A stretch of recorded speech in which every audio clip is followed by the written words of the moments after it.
padi, ikan, dan itik. Ketersediaan dan produksi pangan harus seiring dengan pertambahan jumlah penduduk. Namun di satu sisi, terjadi alih fungsi lahan pertanian tanaman pangan yang juga besar. Kondisi itu menjadi tantangan bagi kita yang bergerak di bidang pertanian. Harus ada inovasi teknologi untuk optimalkan lahan yang tersedia supaya lebih produktif, sehingga kebutuhan pangan dapat terpenuhi. Penyuluh Pertanian Lapangan dari Dinas Ketahanan Pangan, Pertanian dan Perikanan Kabupaten Majalengka bekerja sama dengan kelompok tani Puspasari Kelurahan Cigasong. Mereka mengadopsi satu inovasi teknologi. Satu lahan dapat menghasilkan beberapa komoditas tanpa mengurangi produktivitas dari komoditas utama. Inovasi ini dinamakan integrasi padi, ikan, dan itik atau Pakantik. Pakantik menggabungkan sektor pertanian, perikanan, dan peternakan. Tiga sektor itu dibudidayakan secara bersama dalam satu lahan dan dalam waktu bersamaan, sehingga tercipta ekosistem di lahan sawah yang saling menguntungkan bagi ketiga sektor tersebut. Bercocok tanam padi sawah sebagai komoditas utama dilakukan bersamaan dengan beternak itik dan budidaya ikan nila. Itik dipelihara dari mulai menetas atau DOD sebanyak 7-10 ekor per 100 meter persegi sawah. Sedangkan ikan nila sebanyak 100-500 ekor per 100 meter persegi dengan bobot benih 50 gram per ekor. Semoga cara ini menjadi solusi masalah pangan dan peningkatan kesejahteraan petani. Selain itu, inovasi ini adalah sistem pertanian berkelanjutan. Ada keseimbangan lingkungan dan secara berkala mengurangi ketergantungan bahan kimia. Apa keuntungan langsung dari pertanian terpadu itu?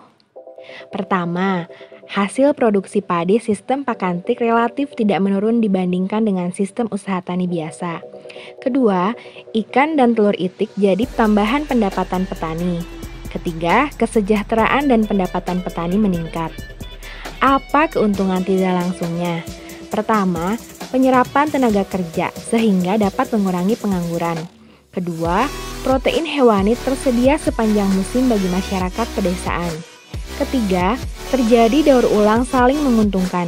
Itik dan ikan dapat menekan populasi gulma dan hama. Kotoran ikan dan itik menjadi pupuk padi. Itik dan ikan berfungsi sebagai nilai tambah pengganti gabah yang hilang pada saat panen. Tak semua lahan sawah bisa digunakan sebagai Pakantik. Ada beberapa syarat yang harus terpenuhi. Pertama, sawah memiliki perairan teratur agar ikan tidak kekurangan air namun tetap terhindar dari bahaya banjir. Kedua, hindari tanah yang mudah longsor pada lahan sawah berteras.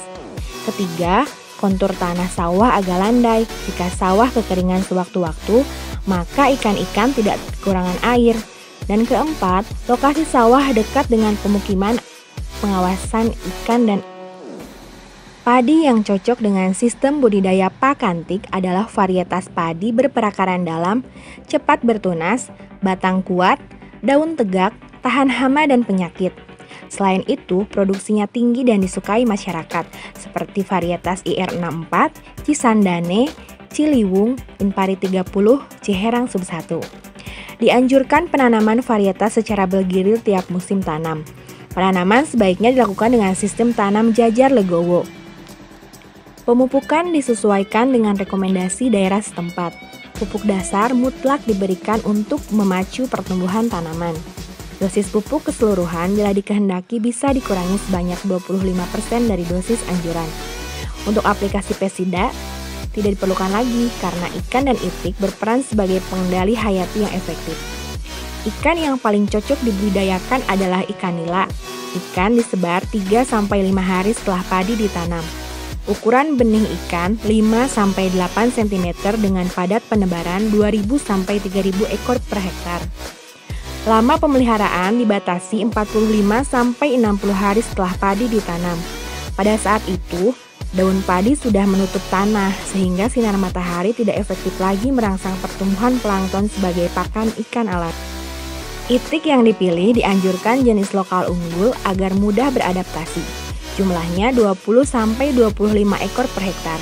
Jika tujuannya untuk menghasilkan telur, sebaiknya dipilih itik yang berumur 4-6 bulan. Itik dimasukkan ke petakan sawah padi sejak umur 2-3 minggu. Pakan tambahan diberikan setiap hari berupa gabah, menir atau dedak halus sebanyak 2 ons per ekor. 3 minggu sebelum padi dipanen, pemberian pakan tambahan bisa dihentikan karena gabah sudah tersedia di sawah.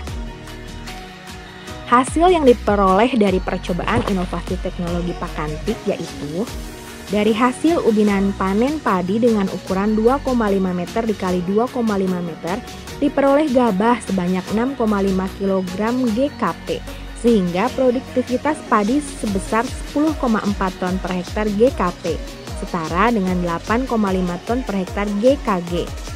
Ada peningkatan produktivitas padi di lahan yang sama dari periode sebelumnya. Produktivitas 8,2 ton per hektar GKG menjadi 8,5 ton per hektar GKG. Biaya produksi dapat ditekan karena pengendalian gulma dan hama tidak dilakukan. Penggunaan pupuk kimia dapat dikurangi secara berkala hingga tidak menggunakan pupuk kimia sama sekali. Pada ternak itik selama pemeliharaan 60 hari dari DOD diperoleh bobot antara 0,8 sampai dengan 1 kilo per ekor hidup. Pada ikan selama pemeliharaan 60 hari diperoleh bobot antara 90 sampai dengan 100 gram per ekor dari benih ukuran 50 gram per ekor.